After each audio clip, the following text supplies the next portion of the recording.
തിരുവനന്തപുരത്ത് നിന്ന് ശാലിനി ചേരുന്നുണ്ട്.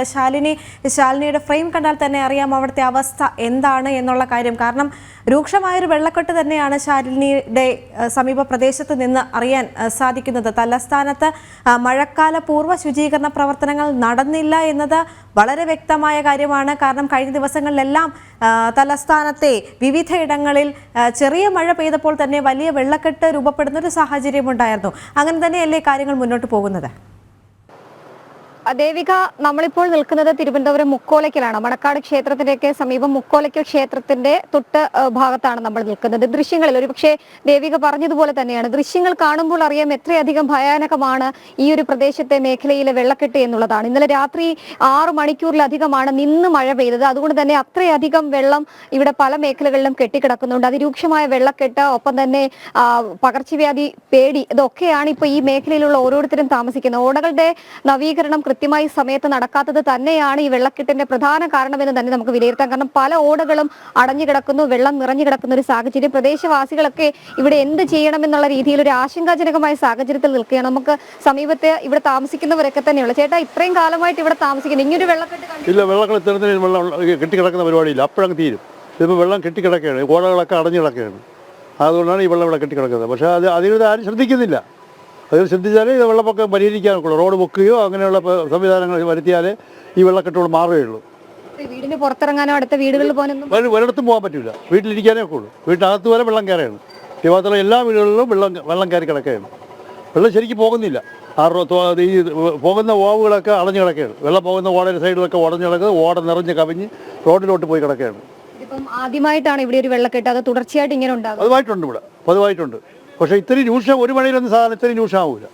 ഇത് ഒരു ദിവസം കാലവർഷമൊക്കെ വരാൻ പോവാ. അപ്പോൾ ഇത് കുറച്ചുകൂടെ കടുക്കും. കാലവർഷം വരുമ്പോൾ കുറച്ചുകൂടെ കൊടുക്കും. അതിനുള്ള സംവിധാനം ഉണ്ടാക്കിയില്ലെങ്കിൽ വെള്ളം ഇതിനെക്കാട്ടി രൂക്ഷമായിട്ടുള്ള രീതിയിലോട്ട് പോകും. അവരൊക്കെ സൂചിപ്പിച്ചതുപോലെ തന്നെയാണ് അതിരൂക്ഷമായ സാഹചര്യം. നമ്മളിപ്പോൾ വാഹനങ്ങൾ കടന്നു പോകുന്ന ദൃശ്യങ്ങൾ കാണുമ്പോൾ മനസ്സിലാകും എത്രത്തോളം ആശങ്കാജനകമായ സാഹചര്യമാണ് ഇവിടെ ഉള്ളത്. കാരണം ഇങ്ങനെ വാഹനങ്ങൾ കടന്നു പോകുമ്പോൾ ആ വെള്ളം കൂടി സമീപത്തെ വീടുകളിലേക്ക് കയറുന്ന ഒരു സാഹചര്യം. ആശങ്ക ഒട്ടും ചോരാതെ നിൽക്കുന്നൊരു തലസ്ഥാന ജില്ലയായി തിരുവനന്തപുരം മാറുന്നു എന്ന് വേണം ഏറ്റവും എടുത്തു പറയേണ്ടത്. കാരണം ഇനിയും മഴയാണ്. തിരുവനന്തപുരം ജില്ലയെ സംബന്ധിച്ച് ഇന്നും ഓറഞ്ച് അലർട്ട് ജാഗ്രതാ നിർദ്ദേശമാണ് നൽകിയിട്ടുള്ളത്. സ്വാഭാവികമായും ഇന്നും മഴ ശക്തമായി പെയ്യും. ചിലപ്പോൾ റെഡ് അലർട്ടിനുള്ള ജാഗ്രത തലസ്ഥാന ജില്ലയ്ക്ക് ലഭ്യമാകാനുള്ള സാധ്യതകൾ കൂടിയുണ്ട്. സമീപത്തെ വീടുകളുണ്ട്, കടകളുണ്ട്, വ്യാപാര സ്ഥാപനങ്ങളുണ്ട്. അവിടെയൊക്കെ തന്നെ ഇത്തരത്തിൽ അതിരൂക്ഷമായ വെള്ളക്കെട്ട് വലിയ രീതിയിലുള്ള സാമ്പത്തിക ബാധ്യതകൾ കൂടി സൃഷ്ടിക്കുകയാണ്. നമുക്കിപ്പോൾ പകർച്ചവ്യാധി പേടിയിലാണ് സംസ്ഥാനത്തെ ഓരോ ജില്ലയും കടന്നു പോകുന്നത്. സ്വാഭാവികമായും അത്രയധികം പകർച്ചവ്യാധികൾ തലസ്ഥാന ജില്ലയിലേക്കും ഉണ്ടാകാനുള്ള സാധ്യതകളും സാഹചര്യങ്ങളും ഒക്കെ നമുക്ക് ദൃശ്യങ്ങളിൽ കാണാം. ഇന്നലെ രാത്രിയിൽ ആരംഭിച്ച മഴ അത് ഏകദേശം പുലർച്ചെ വരെ നീണ്ടു നിന്നു എന്നുള്ളതാണ്. ആ ഒരു മഴയിൽ തന്നെയാണ് തലസ്ഥാന ജില്ലയിൽ ഈ മുക്കോല അടക്കമുള്ള പ്രദേശങ്ങൾ വെള്ളത്തിൽ മുങ്ങി. നമുക്കൊരു പക്ഷേ ഓടകളുടെ ദൃശ്യങ്ങൾ കൂടി കുറച്ചും കൂടി ക്ലോസ് ആയിട്ട് കാണിച്ചാൽ മാത്രമേ അവർക്ക് മനസ്സിലാവുകയുള്ളൂ. കാരണം ഇത്രയധികം ഓടകൾ ഇവിടെയുണ്ട്. സമീപത്ത് ഒരു ഭാഗത്തൂടി ഓട കടന്നു പോകുന്നുണ്ട്. ആ ഓടകൾ നിറഞ്ഞു നിൽക്കുകയാണ്. ഓട നിറഞ്ഞ് വെള്ളം പുറത്തേക്ക് ഒഴുകുന്ന സാഹചര്യം, അത് വീടുകൾക്കുള്ളിലേക്ക് കയറുന്ന ഒരു അന്തരീക്ഷം, അത് വലിയ രീതിയിലുള്ള ആശങ്ക വീടുകളിൽ താമസിക്കുന്നവർക്കുണ്ടാവുന്നു. പ്രായമായ ആളുകൾക്ക് പുറത്തേക്ക് ഇറങ്ങാൻ കഴിയാത്ത സാഹചര്യം, വാഹനങ്ങളുമായി പുറത്തിറങ്ങാൻ കഴിയാത്ത സാഹചര്യം. പക്ഷെ അവിടെ ഒന്നും നഗരസഭയോ അതിന്റെ അധികൃതരോ കണ്ണു തുറക്കുന്നില്ല എന്നുള്ളതാണ് ഏറ്റവും ദുഃഖകരമായിട്ടുള്ള കാര്യം. കാരണം മഴക്കാലം വരും, തലസ്ഥാന ജില്ലയിൽ ആശങ്കാജനകമായ മഴ ഉണ്ടാകുമെന്നുള്ള പ്രഖ്യാപനങ്ങളും മുന്നറിയിപ്പുകളും ഒക്കെ കേന്ദ്ര കാലാവസ്ഥാ നിരീക്ഷണ കേന്ദ്രം ദിവസങ്ങൾക്ക് മുൻപ് നൽകിയതാണ്. ഇപ്പോൾ ദൃശ്യങ്ങളിൽ കാണുന്ന ഒരു വാഹനം കടന്നു പോകുന്നതാണ്. അത് എത്രത്തോളം ബുദ്ധിമുട്ടിലൂടെയാണ് ഈ റോഡിലൂടെ കടന്നു പോകുന്നത് എന്നുള്ളതാണ് നമുക്ക് കാണാൻ കഴിയുന്നത്. എന്തായാലും ദിവസങ്ങൾക്ക് മുൻപേ മുന്നറിയിപ്പ് നൽകിയിട്ടും തലസ്ഥാന ജില്ലയിൽ അതിന് വേണ്ട മഴക്കാലപൂർവ്വ ശുചീകരണ പ്രവർത്തനങ്ങൾ കാര്യമായി നടന്നില്ല എന്നുള്ളതാണ് അതിന്റെ ഉദാഹരണമാണ് നമുക്കിപ്പോൾ കാണാൻ കഴിയുന്നത്. ഇടറോഡുകളിലേക്കെല്ലാം തന്നെ വെള്ളം കയറിയിട്ടുണ്ട്, വീടുകൾക്കുള്ളിലേക്ക് വെള്ളം കയറിയിട്ടുണ്ട്. ഇതൊക്കെ നമുക്ക് കാണാൻ സാധിക്കും. വീടുകൾക്കുള്ളിലേക്ക് വെള്ളം കയറി വീട്ടിലേക്ക് കടക്കാൻ പോലും കഴിയാത്ത രീതിയിലേക്ക് സാഹചര്യങ്ങൾ മാറുന്നുണ്ട് എന്നുള്ളതാണ് തലസ്ഥാന ജില്ലയെ സംബന്ധിച്ചിടത്തോളം ഏറ്റവും ആശങ്ക ഉണ്ടാക്കുന്നത്. നമ്മളടക്കം ഈ വെള്ളക്കെട്ടിൽ നിൽക്കുമ്പോൾ KSEBിയുടെ ലൈനുകൾ പൊട്ടി പലയിടത്തും കിടപ്പുണ്ട്. ഒരുപക്ഷെ അത്തരത്തിലുള്ള അപകടങ്ങൾ ഉണ്ടാകാനുള്ള സാഹചര്യങ്ങളും സാധ്യതകളും ഉണ്ട്. പക്ഷേ ഇത്രയധികം വെള്ളം കെട്ടിക്കിടന്നിട്ടും ആ വെള്ളം ഒഴുക്കിവിടാനുള്ള സംവിധാനം അതുപോലും കാര്യക്ഷമമായി ആരും പരിഗണിച്ചിട്ടില്ല, അല്ലെങ്കിൽ നഗരസഭാ പ്രതിനിധികളോ അല്ലെങ്കിൽ അതിന്റെ ഉദ്യോഗസ്ഥരോ നോക്കിയിട്ടില്ല എന്നുള്ളതാണ് ഏറ്റവും ആശങ്ക വർദ്ധിപ്പിക്കുകയും ചെയ്തിട്ടുള്ളത്. എന്തായാലും 10 മണിയോടുകൂടി പുതിയ മഴ മുന്നറിയിപ്പ് വരും. കൂടുതൽ ജില്ലയ്ക്ക് അലേർട്ടുകൾ മാറി വരാനുള്ള സാഹചര്യം കൂടിയുണ്ട്. ഇത്തരത്തിൽ ആശങ്കാജനകമായ സാഹചര്യത്തിലേക്ക് തലസ്ഥാന ജില്ല തന്നെ മാറുന്നു എന്നുള്ളതാണ്. കാരണം തിരുവനന്തപുരത്തിന്റെ ഹൃദയഭാഗമാണ്, നഗരത്തിന്റെ ഏറ്റവും ശ്രദ്ധ കിട്ടുന്ന ഭാഗമാണ്. അവിടെ പോലും കാര്യമായ മഴക്കാല പൂർവ്വ ശുചീകരണ പ്രവർത്തനങ്ങൾ നടന്നില്ല എന്നുള്ളതാണ്. നമ്മൾ പല കൗൺസിലർമാരുമായി സംവദിച്ചിരുന്നു. അവരൊക്കെ പറയുന്നത് 1 ലക്ഷം രൂപയാണ് ഈ മഴക്കാല പൂർവ്വ ശുചീകരണ പ്രവർത്തനങ്ങൾക്കായി ഓരോ വാർഡുകൾക്കും നീക്കിവെക്കുന്നത്. 100 വാർഡുകളാണ് തലസ്ഥാന ജില്ലയിലുള്ളത്. അതിൽ 50,000 രൂപ മാത്രമാണ് ഇപ്പോൾ നൽകിയിട്ടുള്ളത്. 50,000 രൂപ നൽകുമ്പോഴും ഓരോ വാർഡുകൾ കേന്ദ്രീകരിച്ച് ചെയ്യേണ്ട പ്രവർത്തനങ്ങൾ അത് കൃത്യമായി ചെയ്യാനുള്ള ഫണ്ട് പല ഘട്ടങ്ങളിലും പല വകുപ്പുകളും ഏകോപനമില്ലാത്ത രീതി പ്രവർത്തനങ്ങൾ അതൊക്കെ ഈ ഒരു മഴക്കാലപൂർവ്വ ശുചീകരണ പ്രവർത്തനങ്ങളെ കാര്യമായി ബാധിച്ചിട്ടുണ്ട് എന്നുള്ളതാണ്. ഇവിടുത്തെ വ്യാപാര സ്ഥാപനങ്ങൾക്കൊക്കെ തന്നെ ഈ വെള്ളക്കെട്ട് വലിയ രീതിയിലുള്ള പ്രതിസന്ധി സൃഷ്ടിക്കുകയും ചെയ്തിട്ടുണ്ട്. വലിയ വാഹനങ്ങൾക്ക് ഇതുവഴി പോകാനുള്ള ബുദ്ധിമുട്ടുകൾ സ്വാഭാവികമായും ഉണ്ടാകുന്നുണ്ട്. വീടുകളിൽ വെള്ളം കയറുന്ന സാഹചര്യം, അങ്ങനെ ഏറ്റവും ദുരിതപൂർവമായ ഒരു കാഴ്ചയിലേക്ക് ഈ വേനൽമഴ സമയത്ത് തന്നെ തലസ്ഥാന ജില്ല കടന്നിരിക്കുകയാണ്. ഇനിയിപ്പോൾ പോകുന്നത് ചക്രവാത ചുഴി, തമിഴ്നാടിന് മുകളിലായി ചക്രവാത ചുഴി നിൽക്കുന്നു. ഒരു ന്യൂനമർദ്ദം, ഈ സീസണിലെ ആദ്യ ന്യൂനമർദ്ദം ബുധനാഴ്ചയോടുകൂടി രൂപപ്പെടാൻ പോവുകയാണ്. തൊട്ടു പിന്നാലെ 31-ാം തീയതിയോടുകൂടി കാലവർഷം കേരളത്തിലേക്ക് എത്തുകയാണ്. ആ സമയം ഇനിയും ഇതിൽ കൂടുതൽ വെള്ളപ്പൊക്കം തലസ്ഥാന ജില്ലയിൽ ഉണ്ടാകാനുള്ള സാധ്യതകൾ കൂടിയുണ്ട്. മുക്കോലയിൽ മാത്രമല്ല, തിരുവനന്തപുരത്തിന്റെ നഗര ഭാഗങ്ങളിൽ പല മേഖലകളിലും ഈ വെള്ളക്കെട്ട് രൂക്ഷമാണ്. ഒപ്പം തന്നെ തീരദേശ മേഖലയിലും വെള്ളക്കെട്ട് അതിരൂക്ഷമായി തന്നെ തുടരുകയാണ്. പല വീടുകളിലും വെള്ളം കയറി അവരൊക്കെ തന്നെ അവരുടെ ബന്ധുവീടുകളിലേക്കും ഒക്കെ തന്നെ മാറി താമസിക്കുന്ന അല്ലെങ്കിൽ മാറിപ്പോകുന്ന സാഹചര്യം കൂടിയാണ് ഈ ഒരു സമയം നമുക്കിവിടെ നിന്ന് കാണാൻ കഴിയുന്നത്. ദേവിക, ശാലിനി നേരത്തെ പറഞ്ഞത് തന്നെയാണ് ആവർത്തിക്കുന്നത്. കാരണം റോഡുകളിലേക്ക് ഇറങ്ങുമ്പോൾ വളരെയധികം ജാഗ്രത പുലർത്തുക. കാരണം റോഡിലെല്ലാം കുഴിയാണ്.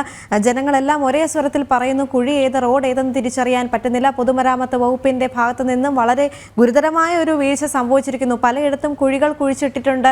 വെള്ളക്കെട്ട് രൂപപ്പെടുമ്പോൾ ഏതാണ് കുഴിയെന്ന് മനസ്സിലാകാതെ വലിയ അപകടങ്ങളിലേക്കൊക്കെ നീങ്ങാനുള്ള സാഹചര്യം ഉണ്ട്. അതുകൊണ്ടാണ് പറയുന്നത്. മാത്രവുമല്ല, നമ്മൾ തലസ്ഥാനത്തെക്കുറിച്ച് പറയുകയാണെങ്കിൽ നമുക്കറിയാം, കഴിഞ്ഞ മഴക്കാലത്ത് പോലും അല്ലെങ്കിൽ ഒരു പ്രളയം വന്നപ്പോൾ പോലും തലസ്ഥാനത്തെ വലിയ രീതിയിലൊന്നും ബാധിച്ചിരുന്നില്ല. അതിനർത്ഥം തലസ്ഥാനത്ത് അത്തരത്തിൽ പെട്ടെന്ന് വെള്ളം കയറുന്ന ഒരു രീതിയില്ല എന്ന് തന്നെയാണ്. പക്ഷേ എന്നിരുന്നാൽ ഈ സമയങ്ങളിൽ അല്ലെങ്കിൽ സമീപകാലത്തായി ഉണ്ടായ എല്ലാ മഴയിലും തലസ്ഥാനത്ത് വെള്ളം കെട്ടി നിൽക്കുന്നൊരു സാഹചര്യം നമ്മൾ കണ്ടുകൊണ്ടിരിക്കുകയാണ്. ഇതിൽ നിന്ന് നമുക്ക് മനസ്സിലാക്കേണ്ടത് കൃത്യമായി തന്നെ ഓടകൾ ശുചീകരിക്കുന്നില്ല, അല്ലെങ്കിൽ കൃത്യമായ സംവിധാനങ്ങളില്ല. എല്ലാ ഓടകളും അടഞ്ഞു കിടക്കുകയാണ്. നേരത്തെ ഒരു നാട്ടുകാരൻ പറഞ്ഞതുപോലെ തന്നെയാണ്, എല്ലാ ഓടകളും അടഞ്ഞു കിടക്കുമ്പോൾ ഈ വെള്ളം എങ്ങോട്ടേക്കാണ് പോകേണ്ടത്? ഇത് കൃത്യമായ മഴക്കാല പൂർവ്വ ശുചീകരണ പ്രവർത്തനങ്ങളിൽ ഏർപ്പെടാത്തതിൻ്റെ ഭാഗമായി മാത്രമുണ്ടായ ഒരു പ്രതിസന്ധി തന്നെയല്ലേ?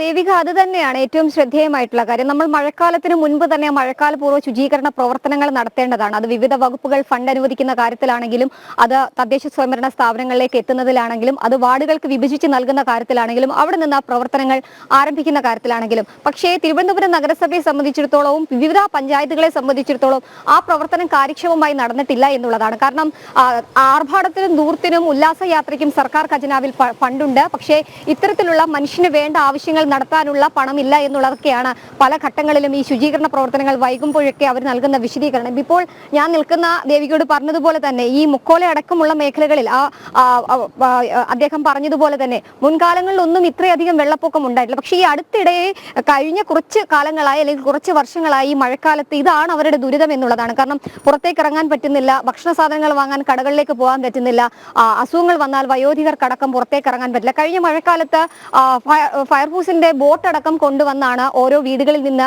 അവരെ രക്ഷാപ്രവർത്തകർ പുറത്തേക്ക് എത്തിക്കുകയും ദുരിതാശ്വാസ ക്യാമ്പുകളിലേക്ക് എത്തിക്കുകയും ചെയ്തിട്ടുള്ളത്. പ്രധാനമായും ഇവിടെ ഉണ്ടാകുന്ന വീഴ്ചകൾ എനിക്ക് പിന്നിൽ കാണുന്ന ഓടകളാണ്. ഇതൊക്കെ ഈ ഒരു ഭാഗത്തുകൂടിയാണ് ഇവിടുത്തെ ഓടകൾ കടന്നു പോകുന്ന ഒരു വശത്തുകൂടി. ആ ഓടകളൊക്കെ തന്നെ നിറഞ്ഞു കിടക്കുകയാണ്. അത് മാത്രമല്ല, ഈ റോഡിൽ നിന്ന് താഴ്ന്ന് ഈ ഒരു ഓടകളുണ്ട്. ആ ഓടകളിൽ വെള്ളം നിറയുന്നു. അതിനുശേഷം ആ ഓടകളിൽ നിന്നും ഈ റോഡിലേക്ക് വെള്ളം കയറുകയാണ്. അതിനുശേഷം ഈ വെള്ളം എല്ലാം പോയി വലിയ കാനകളിലേക്കാണ് കയറുന്നത്. ആ കാനകൾ പൂർണ്ണമായും അടഞ്ഞു കിടക്കുന്നു. ഒന്ന് മാലിന്യങ്ങൾ കൊണ്ട് അടഞ്ഞു കിടക്കുന്നു, മറ്റ് അറിഞ്ഞുകൊണ്ട് തന്നെ വേസ്റ്റുകൾ കൊണ്ടിട്ട് അടഞ്ഞു കിടക്കുന്നു. അതൊക്കെയാണ് ആദ്യം തുറക്കേണ്ടത് അല്ലെങ്കിൽ വൃത്തിയാക്കേണ്ടത് മഴക്കാല പൂർവ്വ ശുചീകരണ പ്രവർത്തനങ്ങളുടെ ഭാഗമായി. ആ കാനകളിൽ നിന്നും വേഗം വെള്ളം പോകുന്നത് നേരെ ആമയിഞ്ചൽ തോടക്കമുള്ള വലിയ മാലിന്യം ഒഴുകിക്കൊണ്ടിരിക്കുന്ന തോട്ടിലേക്കാണ്. അവിടെയും നിറഞ്ഞു കിടക്കുന്ന സാഹചര്യം കഴിഞ്ഞ ദിവസങ്ങളടക്കം നമ്മൾ ചില വാർത്തകൾ റിപ്പോർട്ട് ചെയ്തിരുന്നു. തോടുകളൊക്കെ നിറഞ്ഞ് പ്ലാസ്റ്റിക് മാലിന്യങ്ങൾ കൊണ്ട് നിറഞ്ഞു കിടക്കുന്ന ഒരവസ്ഥ.